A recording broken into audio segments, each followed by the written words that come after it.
how does a network draw your attention from an agency perspective, aside from lightning in the bottle like a Queer Eye or a Mad Men? Well, the thing is that if a cable network all of a sudden comes up with original programming, it doesn't have to be like blowing out the ball like The Walking Dead. And I will use Mad Men again as an example. Believe it or not, it's not that high rated. It won 3 Emmys in a row, but it's not a high rated show. But it hit upon a certain chord, and me, of course, being in the advertising, industry, struck that chord, and people, man members on the cover of every magazine, yet it only draws like 3 million viewers a week, but it struck a certain chord. So it doesn't have to be like a big blowout hit.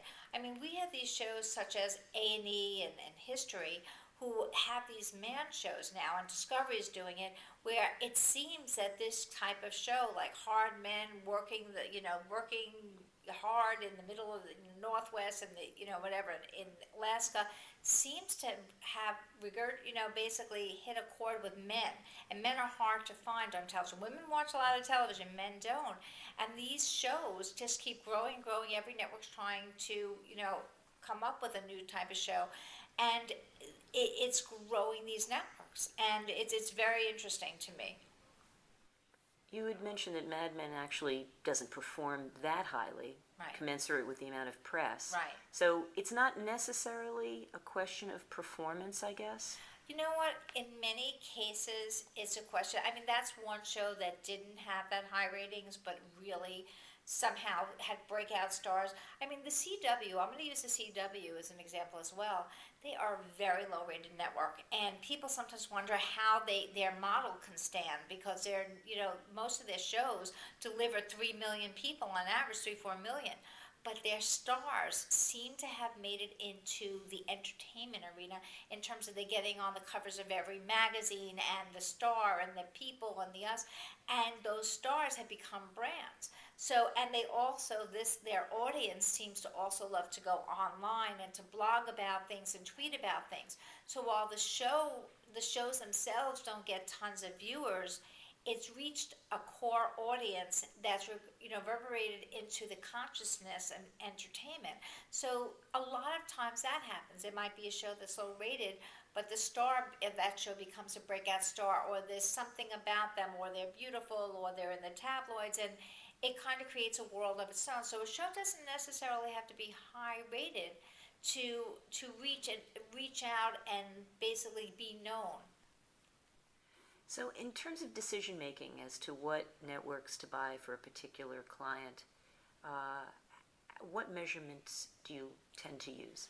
Well, we use Nielsen, and in the ad industry, it changed in 2007. We used to use live viewing, but DV, DVRs came into bigger, have much more of an impact. The growth now, they're in about 43% of all homes, and a lot of the households do tape shows and watch them back.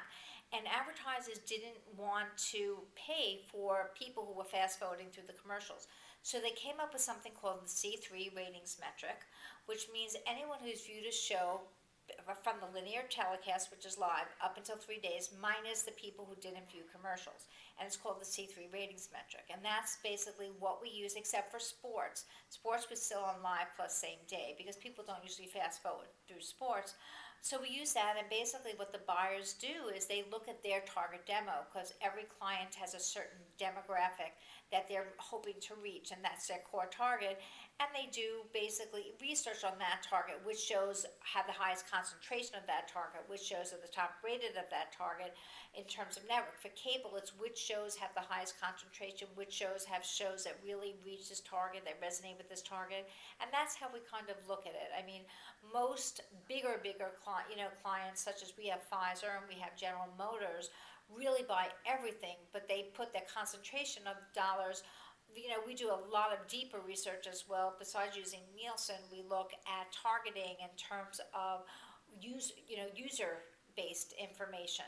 So there's a lot of things now. It's not that simple anymore. I mean, a lot of clients want to get much more targeted.